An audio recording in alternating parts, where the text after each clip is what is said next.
From UFOs to psychic powers and government conspiracies, history is riddled with unexplained events. You can turn back now or learn the stuff they don't want you to know. A production of iHeartRadio.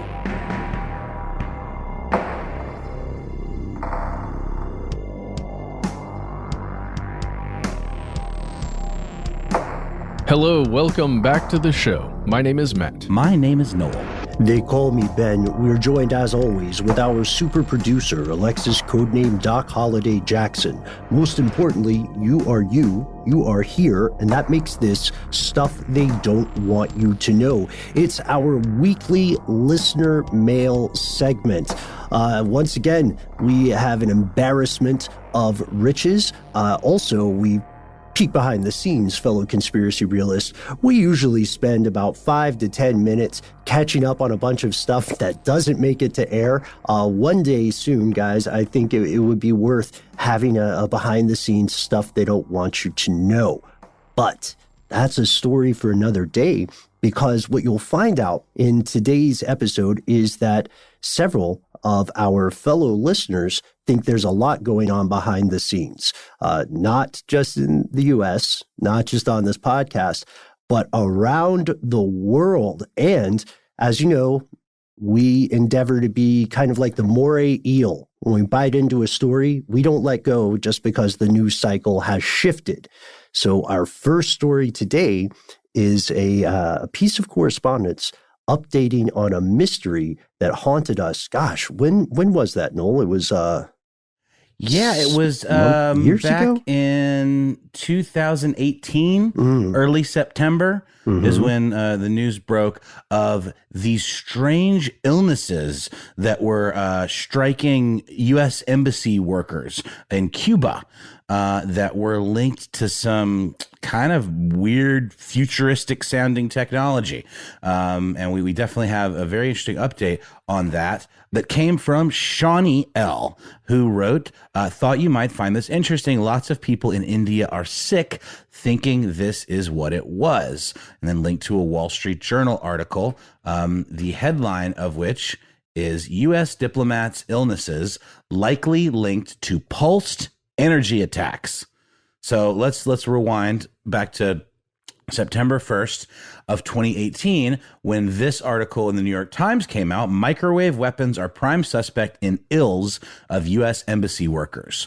A group of doctors and scientists were able to kind of analyze the symptoms that were kind of afflicting these embassy workers, and decided that actual brain damage was a possibility, but also included delusions and hallucinations of like kind of sonic varieties.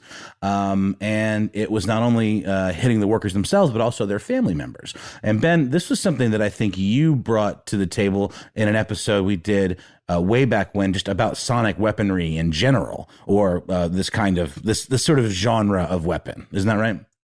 Yeah, that's correct. This sounds like science fiction to a lot of people, but unfortunately, that is not the case. This would be categorized as a form of non-lethal weaponry, similar to very, very low-tech things like rubber bullets or pepper spray, along with the crowd control or crowd dispersal technology, which we've seen deployed in various protests. And I used the term sonic weaponry because that was the subject of the episode that I think this topic came up in. But this would be more like low-level radiation or microwave weapons. And one of the crowd dispersal weapons you're talking about, the quote-unquote non-lethal that we were seeing kind of deployed in some of these recent protests, is a sonic kind of cannon that reportedly makes people feel like their skin is burning. Mm-hmm.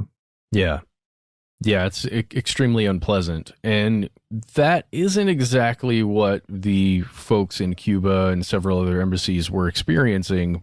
Theirs seemed to be more neurological in nature. That's right. Which is interesting to me. So I'm wondering if it's a variation on that technology. It's called Havana syndrome, by the way. That's right. That's what it's called. Yeah, and it actually has a pretty interesting history. In the original New York Times article that I was talking about by William J. Broad, it opens talking about some Cold War kind of paranoia that Washington had, that the Russians were trying to turn microwave radiation into mind control weapons.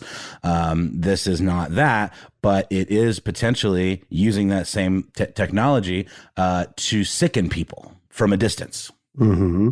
Mm-hmm. And this, there have been some ongoing updates. Just because this story seemed so bizarre at the time when it occurred, because either possibility was disturbing. The first possibility would be that there is some sort of psychological illness, which the State Department under Pompeo implied. Many people saw that as incredibly dismissive, right?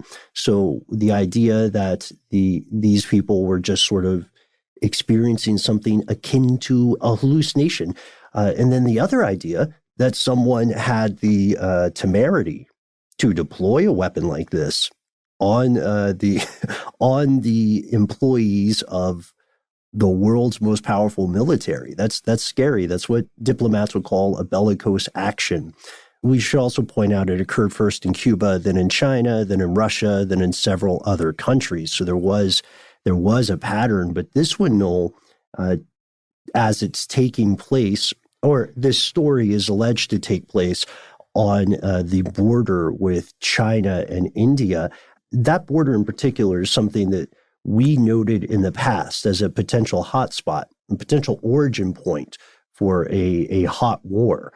There's a treaty or an agreement, I should say, that China and India have about this border, where they both agreed not to have any members of their armed forces carry firearms. And these guys regularly and recently have just beaten the shit out of each other with sticks and stones. It's terrifying to think what would happen if there were high-tech weapons of war deployed there. Yeah, so it's like the diplomatic equivalent of like beating someone up with like a phone book so it doesn't leave a mark.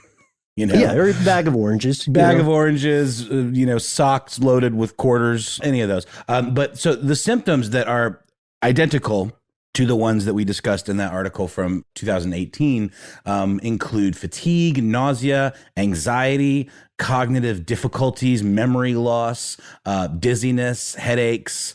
Might have said dizziness twice, but it was described as, quote, unlike any disorder in the neurological or general medical literature. And in this updated story, in this conflict on the border in India, between India and China, it's U.S. and Canadian diplomats that are being afflicted by these. And there was a panel that was assembled of 19 scientists and medical experts that took a look at the data and the symptoms and made this assessment that it only could have been caused by a, quote, directed radio frequency energy attack, rather than some kind of, accidental environmental exposure. Mm-hmm. Yeah, it's fascinating stuff. And there was a quote here from the BBC article the quote is from the BBC article, but it's actually written in this report that recently came out. And it was looking into the effects that occurred in Russia. And here's the quote: significant research in Russia, USSR, into the effects of pulsed rather than continuous wave radio frequency exposures. The Eurasian communist countries had also been exposed to something, but they're calling it non-thermal radiation. That's what it's being referred to there. It's a really stupid question, you guys, but yeah, they say don't stand too close to the microwave and all that stuff. I mean, this is what we're talking about? Are we talking about just like a more focused version of the type of energy that is emitted by a microwave oven? Yeah, so to break it down, to get back to my How Stuff Works roots here, microwave weapons have a similar effect like an oven. So, microwaves heat water molecules, right? That's what they do. And that's why they heat things a little bit differently than your conventional oven. Microwave weapons can use this same technology, this same process to heat water molecules in your body. It's weird because I don't know if you guys ever did this. I tried to make a microwave weapon when I was a kid. I had this old microwave And me and some friends took it to a junkyard, and we cleaned out this abandoned tractor trailer, and we ran like an electrical cord, and we detached, the covering and the door and stuff. And then we plugged it in and ran away. Or we plugged it in from some distance. We were stupid. It didn't work, but someone's figured it out. Someone was smarter than I was at age 9. I don't know what to say about that, Ben. You started I'm glad off you're early. okay. I'm glad you're okay, is what I will say to that. It's true, though, Ben. Someone does seem to have figured it out. But yet, we were talking off air about this. Like, it's not like you can look up a schematic for what this thing is, or that it even has a name. We're kind of describing the symptoms of a weapon that, for all intents and purposes, may or may not exist, right? I mean, I don't know. Like, yeah, go ahead. I bet you can find it in the patents that the U.S. government makes every you think year. So? I don't bet think it's so. in there. I don't think so. I'll help you. I'll help you guys out here. China has displayed at least their version of something like this in the past. Okay. It's the Poly WB-1. They call it a millimeter wave weapon, and it does the same thing. It heats the water under your skin. So it's considered a non-lethal ray gun, but again, non-lethal. It comes with a lot of caveats and asterisks. So if you search for Poly WB-1, then you'll be able to see a little bit more about this. It's what would be called like an active denial system. In a report from 2014, what you can see is that the technology is there, but it's not perfect. This system takes, at least the one they publicly displayed in 2014, took about 16 hours to warm up. So you had to kind of predict where people were going to be more than half a day later. Wow. Well, it's funny. Well, it's not funny. It's kind of terrifying. It's referred to in a a lot of writing, as I'm Googling this, as a pain gun. Mm-hmm. Yeah. Mhm. Yeah, Or it causes ray. pain. Oh, sorry guys, quick correction on my part. I got my microwaves crossed here. The ADS, active denial system, is the US version Yes. of what China's doing. China's is, or one of them is the Poly WB-1, but Uncle Sam has one too. Okay, so this is a little less clandestine maybe than I had originally thought. But what's the mystery here then? Like the question is like, who's using it on whom? Is it? It's obviously being done covertly. It's not like a form of crowd control. Like, is this a stronger weapon because it can be deployed from farther away? I'm just kind of interested in like where how this is different than like all of these write-ups that I'm seeing about devices like this. Yeah. So one of the big differences would be the degree of efficacy of the weapon, right? Yeah. So the stuff that we're seeing reported on now is not like a handheld pistol, right? It's not a pain pistol, but there might be something like that that's just classified. Spycraft loves tiny things. You know what I mean? Well, it's true. It does love the covert version of whatever the thing is, right? And the version of the thing, at least currently that we know of, is a giant, almost looks like radar dish mounted on, a Humvee or some other large vehicle. That's what the heat rays are, at least the active denial system. But in these cases, you're dealing with people who are having these effects, who are inside, they're interior, they're in an embassy a lot of times, in a hotel a lot of times, and it's not as though you could easily deploy a system like that that's mounted on the ground level and just aimed up, at the 3rd floor or even the 20th floor or whatever. I don't imagine that it would be effective in that way. And if you did do that, you would have to have your vehicle somewhere parked nearby, a government facility. Or So you would have to, you would have to retrofit an entire nearby structure, and it would have to be within about, from what we know, it would have to be in about a 0.6 mile radius. So it would be easy to search that radius to find something like that. It's an elephant that's difficult to hide. But we should also point out, this kind of technology, at least weaponized microwaves, are an old idea. Me and my friends weren't the first people who thought of this, and whomever is designing the current weaponry, whomever is responsible for these alleged attacks, if they are microwave weapons, they're not the first people to think of it. The Soviet Union bombarded the American embassy in Moscow with microwaves in like the 1970s. You know, it's spooky, spooky stuff. So it certainly feels like it could be something that was being done again. Oh, yeah. And it's fascinating because it's not something that would necessarily kill anyone, but it would cause probably the same reaction that we saw, where officials are being forced to evacuate those buildings and leave their posts. Yeah. For sure. Really quickly, I do want to, I think I was a little unclear or maybe even misleading at the top. The listener who is writing in is clearly, I believe, is from India, and connecting this announcement of the scientific panel describing these diplomats falling ill as having likely been caused by these weapons we're talking about. The India story is separate. There are reports of people in India getting sick, but this is just conjecture on the part of the listener. So everything we've talked about is completely relevant, but I just wanted to make sure that was clear. This is absolutely an update to that original story from Cuba, from that embassy. Totally. Double stories. It's like a double-sized comic book. Exactly. If anybody in the audience remembers those.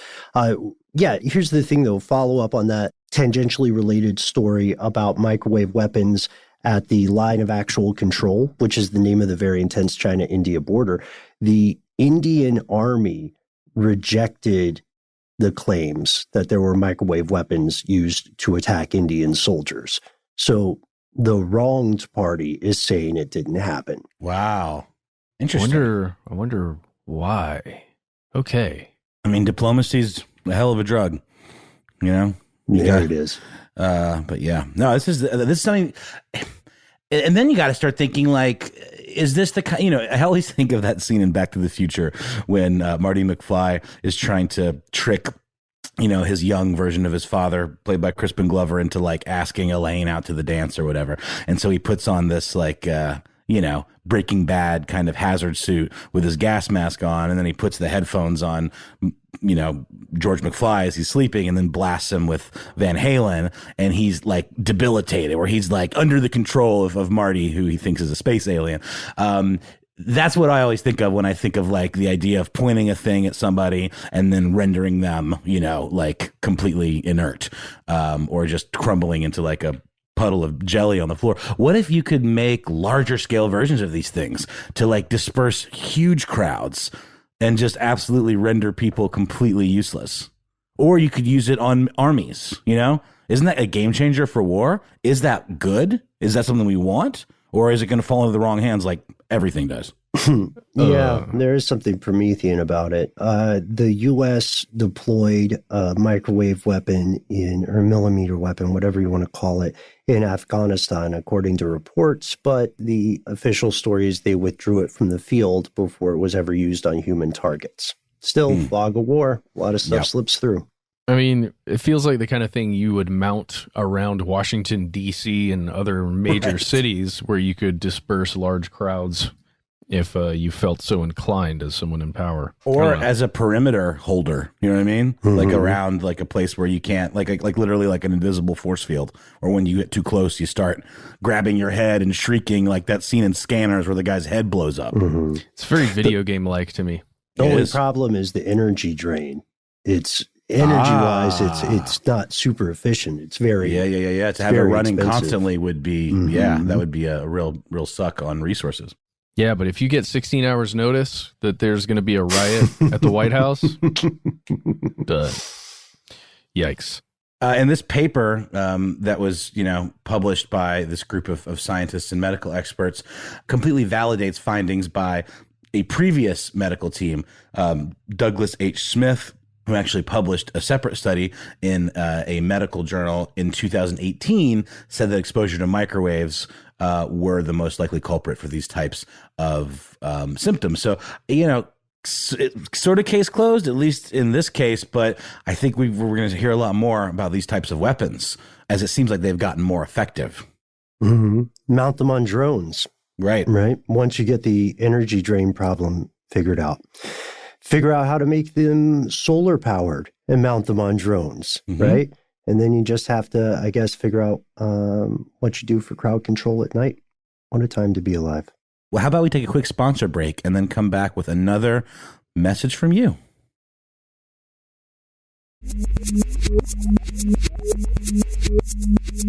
Okay, and we are back.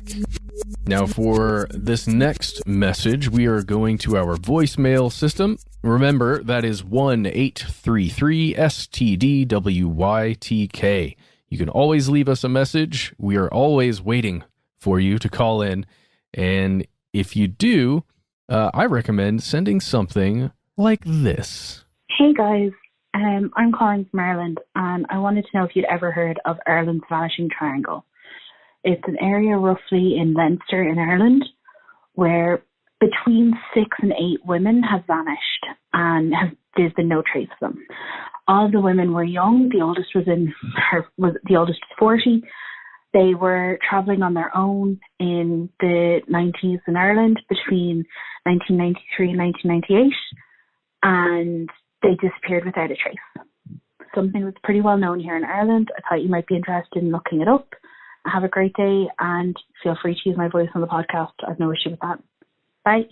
Kira, thank you so much for this message. This is kind of rare for me, guys. I had not heard of this one. Same. Not in the least. I had not heard of this either, and agreed. Thank you so much, Kira, for letting us know about it. I actually called Kira because you can do that now that we have the internet. Usually you can't call, from the United States to Ireland without spending an entire mountain of money. Spoke to her a little bit just about this area, about the Wicklow Mountains out there. It's just south of Dublin in the whole triangle area that we're speaking about here. And if you're looking at a map of Ireland and you check out Dublin, it's, probably the easiest city to find there. And if you check out Dublin and you just go south a bit, you will see a mountain range.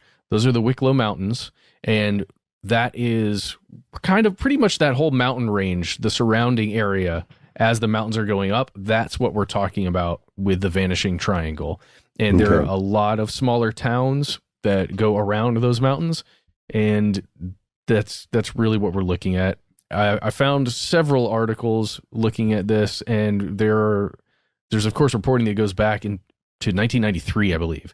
But I was looking at one article from ABC News here in the U.S. called Ireland's Vanishing Triangle, and it was posted in 2006. And you can find a lot of great information there if you're looking to also follow this. I'll just give you a couple highlights here. It is between 1993 and 1998 that there were 6 women that went missing. There's roughly an 80-mile area where this Vanishing Triangle exists. And it begins in Dublin, where several people disappeared. Then it goes southwest to a place called Moone, Moone, where another person vanished. And then it goes back north a ways to a seaside town called Dundalk, Dundalk, where another person went missing. Now, something important to note here, we're talking about numerous victims, or at least, missing persons. And a lot of times when there is, like, let's say this was a serial killer at work, a lot of times the characteristics of the victims would be shared. There would be similarities between them for one reason or another because of the preferences of the killer. In this case, the only thing that really unites them is that they are women, and they're in a rough age range of kind of late teens to, I believe, 39. I think Kira says a 40-year-old in her message, but I believe it's a 39-year-old that went missing. Eva Brennan, yeah. Correct. If you're just talking about the stuff that occurred in the 1990s, the drama, the heartbreak, the horror for all of the families involved, that's one thing. And then in the year 2000, that changed because there hadn't been a suspect for all of those years until there was a rape case and an attempted murder case where a single person was arrested and tried and sentenced. That man's name was Larry Murphy. His name is Larry Murphy. He is still alive. There is a storied history with this man. because he was imprisoned for a long time, well, quite a while, until he was released. Right. That's right. You heard this. This man was released and just allowed to live his life.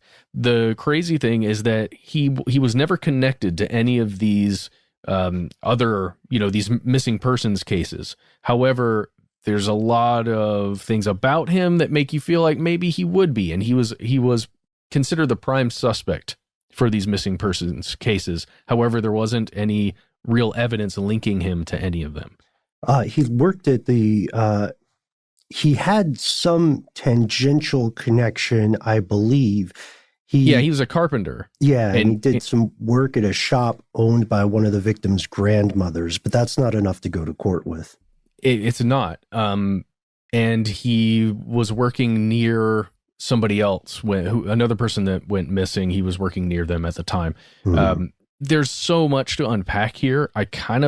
I hesitate to even go too much further into it in this format, mm-hmm. because, if you're out there listening, generally what we'll do for these is do some initial research and just have a conversation about it.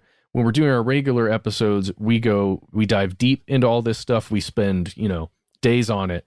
And I kind of want to do that for it's on the this list. case. Totally. Agreed. One thing I will say, Kira, is that from my understanding now, the victim who was with child was murdered in October 2012. That renewed interest in this, but her remains were found, right? To my knowledge, the 8 from the Vanishing Triangle in the mid to late 90s, those folks have never been found, which leads to all sorts of dark possibilities. We will explore in full because this is an ongoing case, and I feel like it's the right thing to do. I think it is, and especially since the person who is considered the primary suspect mm-hmm. is free, and he has been spotted. It's actually it's a phenomena that you mm-hmm. can find online where there's reporting about where this guy Larry Murphy has been, and he's spotted here, he's spotted there, and in a strange, morbid way, it's kind of akin to Elvis sightings, mm-hmm. because sometimes it's not him that's being sighted, but the fear of him being in your town, it generates such anxiety that the thought of him being in that town is enough to make you go, oh God, that might be him, or that is him. But then he has been actually sighted in a lot of different places, hanging out with several people who are known criminals. Right. And it is just, I don't know. He also didn't serve his full sentence. He did not serve his full sentence. And what he did to go to jail was horrifying. Yes. Yeah. Yeah. And he only got 15, I think, and then he served 10. Served 10, yeah. A lot to go over here. But, yes. Yeah. And so while we are preparing for that, and thank you again, Kira, while we are preparing for that, do feel free to send us your input, your insight, or even your Larry Murphy sightings. I hope this is not something I come to regret calling for, but it feels important, and we want to have, as always, as much information as possible. Yeah. Just on the phone, she gave us a quote from her father. I'm going to read this. I hope she doesn't mind. She said her dad used to say you couldn't go into the mountains without finding a body. Doesn't have anything to do necessarily with these missing persons cases, just that that mountain area seems to be a common place for bodies to end up. Yeah, there are areas like that here in the States, and there are areas like that here in Atlanta when they are known to the community. I think some of our fellow listeners might be surprised to find just how common it is for communities to have places like that everybody knows about. In The Sopranos, what was the area up there in Jersey with all the Pine Barrens? Pine Barrens. Mm-hmm. God, that is like everyone's favorite Sopranos episode of all time. Again, for good reason. Jack O'Brien was actually just on an episode of a show called Pada Bing that's about the Sopranos, and he made the point that, yeah, we all know Pine Barrens is your favorite Sopranos episode. Dig a little deeper, but it's so good. Steve Buscemi directed that one too. Mm-hmm. I haven't watched The Sopranos yet. I'll get to it, I guess. Get with it. It's good stuff. I guess I'll just watch Pine Barrens. I saw the last episode.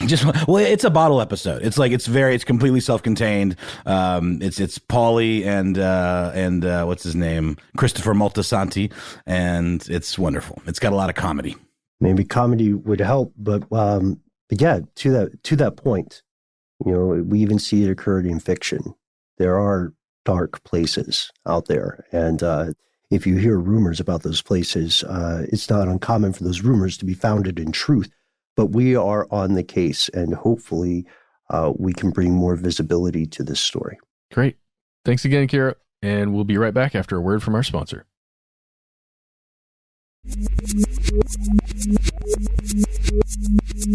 And we are back for our final piece of listener mail today, which spoke to me in a way. We'll do excerpts here. This listener wrote to us, fantastic letter, and then wrote a second letter saying, "I've thought about it. Please keep me anonymous." So we're already starting from a base level of intrigue. Here we go.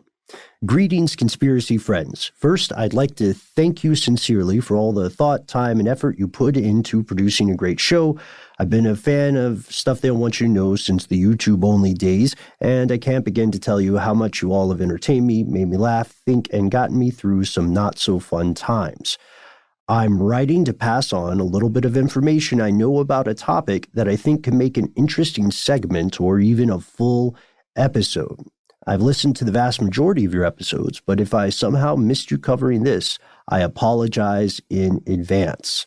I'll just quote the headline of an article that I came across a few years ago.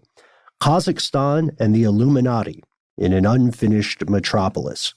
Chef's kiss. Wow. Anonymous. Yeah. Oh, yeah. Solid headline. They're in an unfinished metropolis. Okay. All right. Cool. Yeah, that sounds weird, right? Says Anonymous. Apparently, there are many conspiracy theories surrounding the Kazakh capital, Astana, which is known as Nur Sultan now, as a note, and alleged ties to occult symbolism and everyone's favorite boogeyman, the Illuminati. If you haven't seen pictures of the city and some of the buildings and monuments, I highly suggest checking some photos out. If nothing else, the city is undeniably odd. The articles I've seen on the city and these theories seem to borrow from the same primary sources and don't take an investigative deep dive. I'm sure you guys will be able to come up with something much more compelling than what I found in a cursory Google search. And Anonymous goes on to say that they've been fascinated with this for a while, and they believe that they do see some occult symbolism there. And it's interesting, Matt, this reminds me of our earlier talk in Founding Fathers 1 about Freemasons and Washington, D.C. Anonymous says, I thought everyone would appreciate this. Anonymous says, but the main question that comes to mind when I see the undeniably occult symbolism throughout the city is, why? Why would you do that? I think that's a question we've all had at this point. And Anonymous lists a couple of possible answers. Is there any history of cities being erected for secret societies? I mean, yes, kind of. Depends on what you mean by society and secret, but yes, Anonymous, there is. Is Astana, or Nur Sultan as it's known now, supposed to be to the Illuminati what DC is to the Freemasons? Was it just an overzealous city planner? Did the Kazakh government have an ill-conceived plan to increase tourism? Or, I love this part, maybe it's something they don't want us to know. Oh. So shout out to you, Anonymous. We've respected your wishes to not reveal your name or too many personal details. But this sent me down a bit of a rabbit hole. I'm fascinated with the stands, as I call them, the collection of Eurasian countries that have been we talk about them in the Great Game Classic that published recently. These countries have been seen by various movers and shakers in the world of geopolitics as like the chessboard one needs to control. Britain and Russia fought over them. China and Russia are fighting over them. The U.S. is currently operating in several of them. And the weirdest thing about this is that Nur Sultan, or Astana, as it was once known, is a very young city. Like the thing that would become it was founded back in 1830. And that should be unusual, because this is also the rough area of the world where there are many ancient cities like Samarkand, for Astana to be so comparatively young, I think that gives us a starting point. But first off, had you guys ever heard of this concept? I'd certainly never heard of this, and I didn't even look. I haven't spent much time looking at the capital city. There's some incredible buildings and super just intriguing layout. It makes your eye go to really cool places, to cool angles, depending on where you're situated, especially if you're far away from some of the larger landmarks. It is very similar to Washington, D.C. And if you think about the National Mall and some of the layout there, where you've got long vistas that go to a couple different things out beyond in the distance, and also the the bit of a pentagram that is formed with some of the streets and stuff that we've talked about before in Washington, D.C., but it's not real. None of that's real, but it definitely looks that way from above. I'm fascinated by all that stuff, and then I'm seeing some of the similarities, especially in this Atlas Obscura article, where it's pointing to the, quote, typical layout of a Masonic temple with the pillars, and then the, behind it, it's not the throne, but it's the temple, or the, I don't know what the name of that the altar? Is. The altar, thank you. Jeez. What's the name? What's the nave? Is that the part like behind the altar? Anybody know? The nave?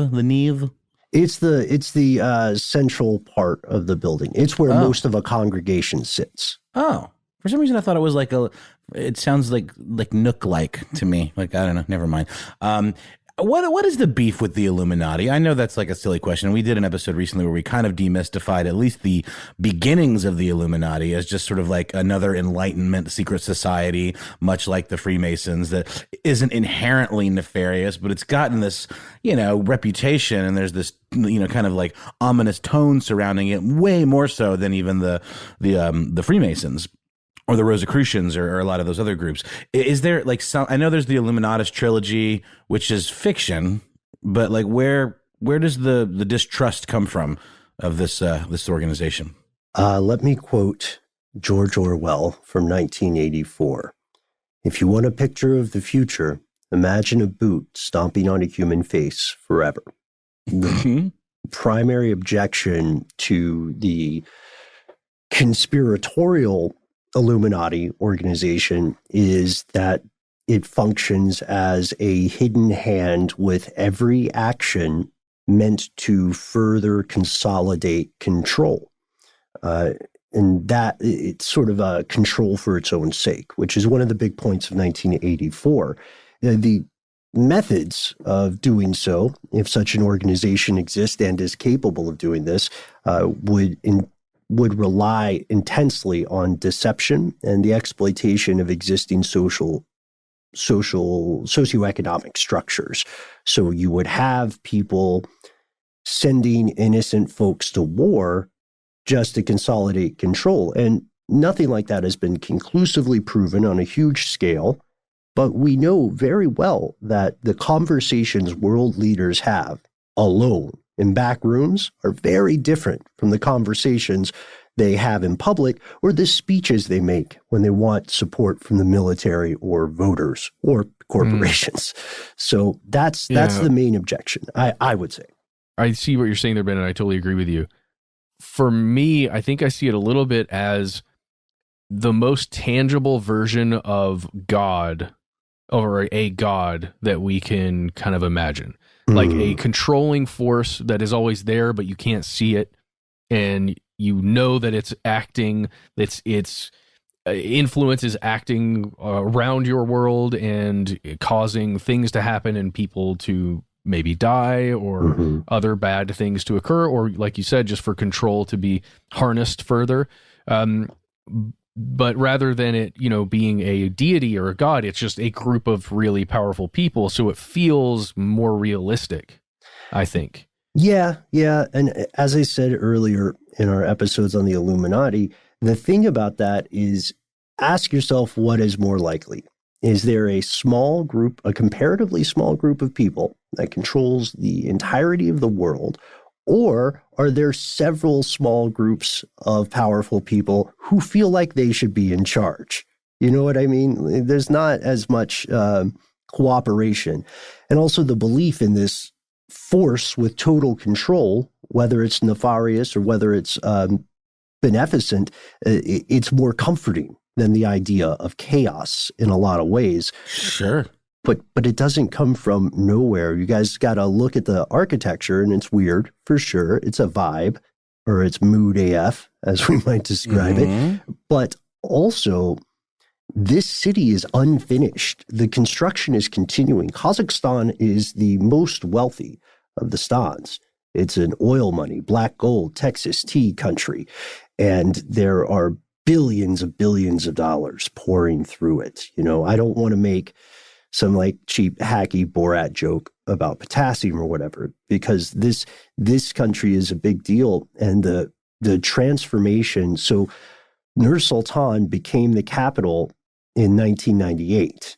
It wasn't the capital before then, and it's not the biggest city. It's the second biggest city, and there are billions of dollars being spent as we speak on construction, on new buildings. It's interesting for anybody who wants a look at. I love learning about other countries. So anybody who wants to look at another country in a way that feels oriented to what your day-to-day life would be like there, or what it would be like to visit, I highly recommend Wiki Travel, because it's the editing is clear. It's clear when someone who like owns a restaurant in Nur Sultan is writing about the good restaurants in Nur Sultan, and it's clear when there are tourists, and it's clear when stuff is being pulled from a state level resource. But I would recommend starting there to read a little bit about the history of the place. Of course, as Anonymous recommends, I would also check out that Atlas Obscura article. There's also a interesting book you can see a trailer for called The Astana Challenge. Astana Architecture, Myth, and Destiny. It's by a guy named Dr. Frank Albo, a Cambridge historian and expert on the architecture of secret societies. So I'm not sure where this book is going to go because I haven't read it yet, but now I am definitely going to check it out. One of the buildings that I think is most striking is something called the Palace of Peace. Mm-hmm. It's like a pyramid-shaped kind of, I don't know what the word is, tiled. There's a name for that type of decor. Like mosaic? Yeah, mosaic, exactly. And it reminds me a lot of the temple from the end of the fantastic psychedelic horror film Mandy, where Nicolas Cage's character kind of has to venture into the abyss of this, occult kind of temple pyramid thing. It is super striking. Some of the comparisons between the Illuminati and the architecture I find to be a little bit of a stretch, but like it's fascinating to look at, and it's absolutely unusual, I would say.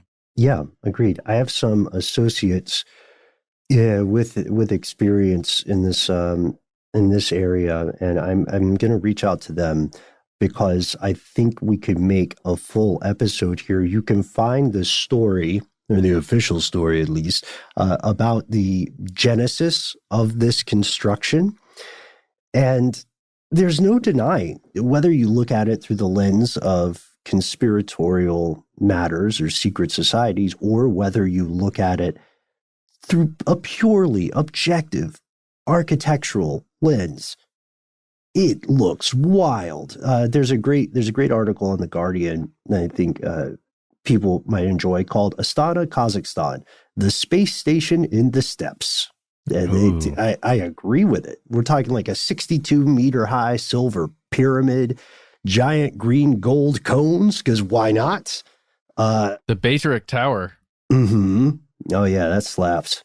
And And also we have to mention praising the architecture or being legitimately impressed by the scale and the grandeur of something should not be mistaken as an endorsement of the country itself. Kazakhstan in like 2010 was ranking 142nd in the World Press Freedom Index, 120th in the Corruption Perception Index. Like it's... Yikes.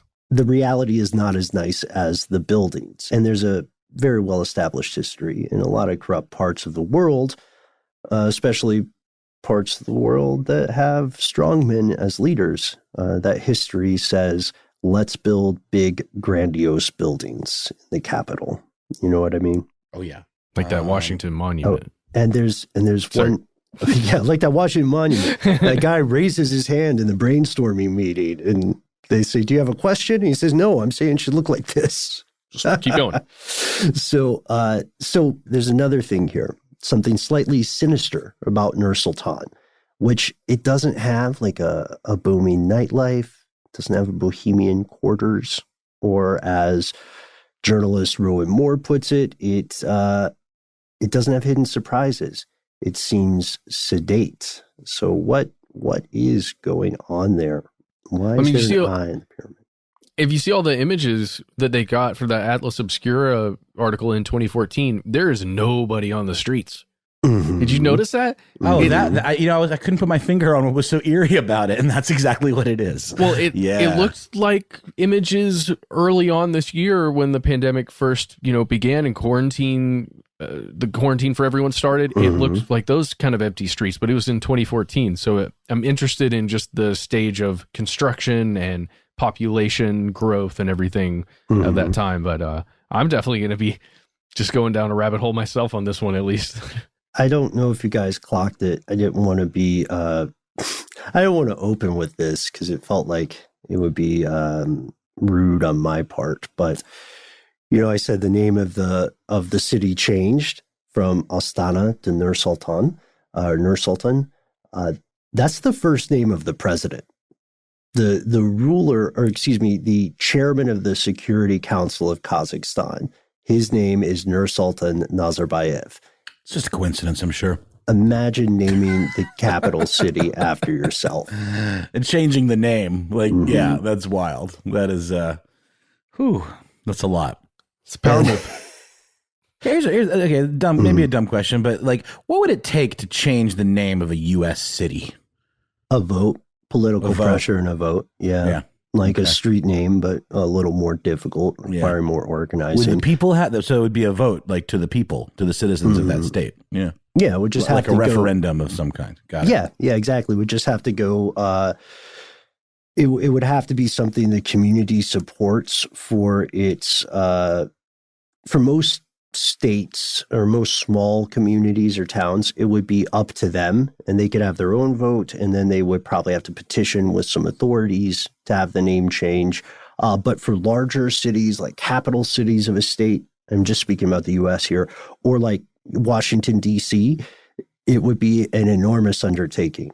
As a matter of fact, I think you could make a pretty good argument that if there was a movement to change the name of Washington, D.C. to something else, it would be bad.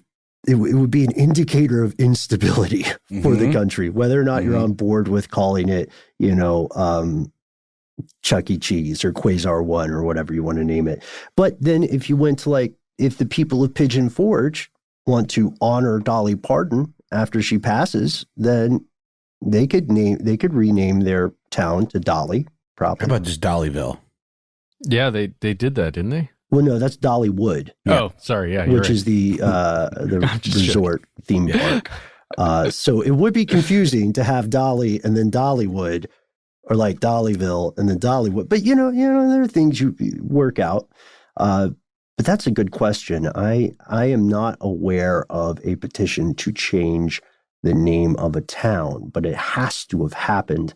I don't think, if it was in the U.S., I don't think Nur-Sultan was involved, because if Nazarbayev was involved, it would have been named after him, clearly. Yeah. Right?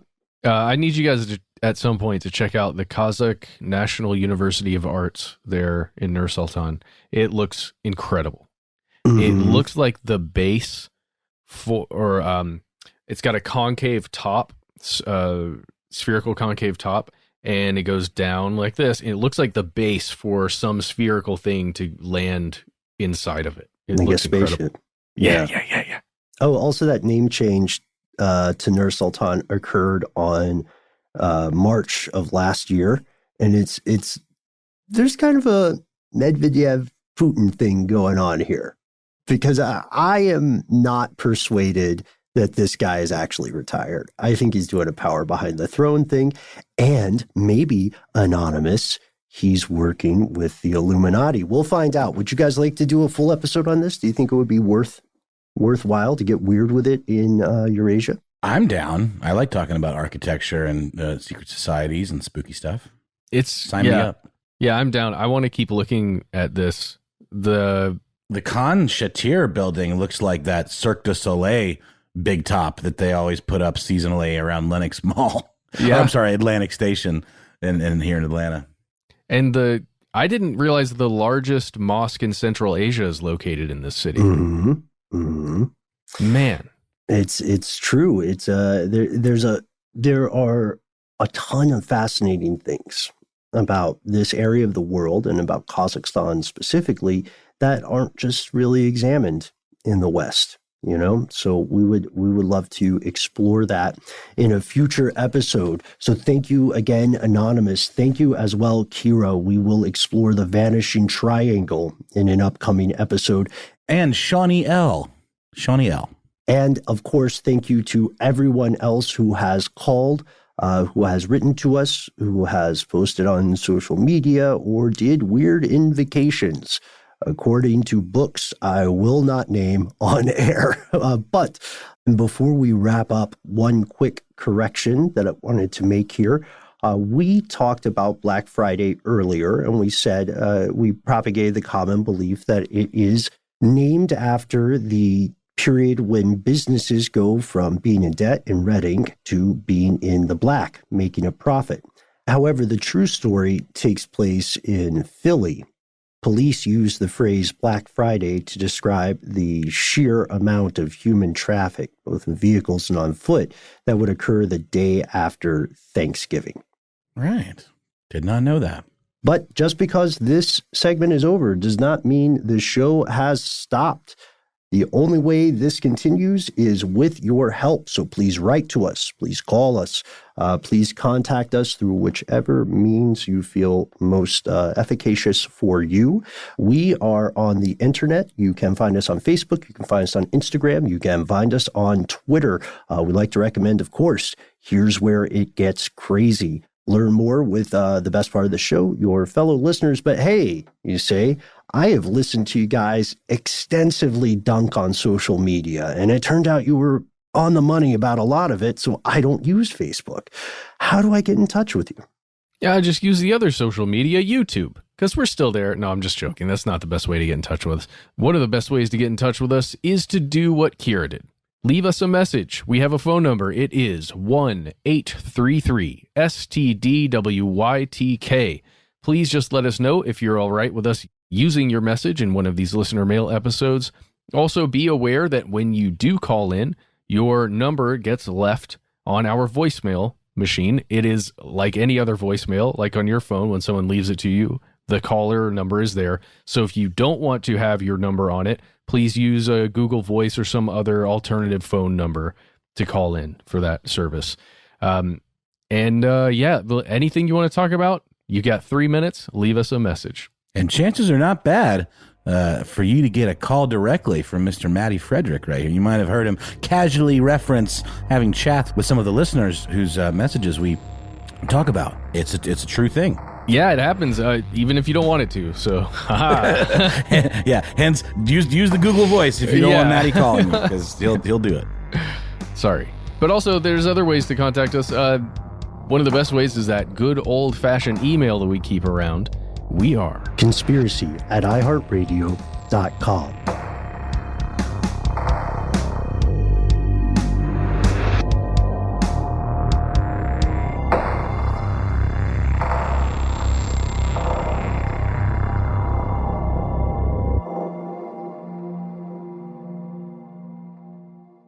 Stuff They Don't Want You to Know is a production of iHeartRadio. For more podcasts from iHeartRadio, visit the iHeartRadio app, Apple Podcasts, or wherever you listen to your favorite shows.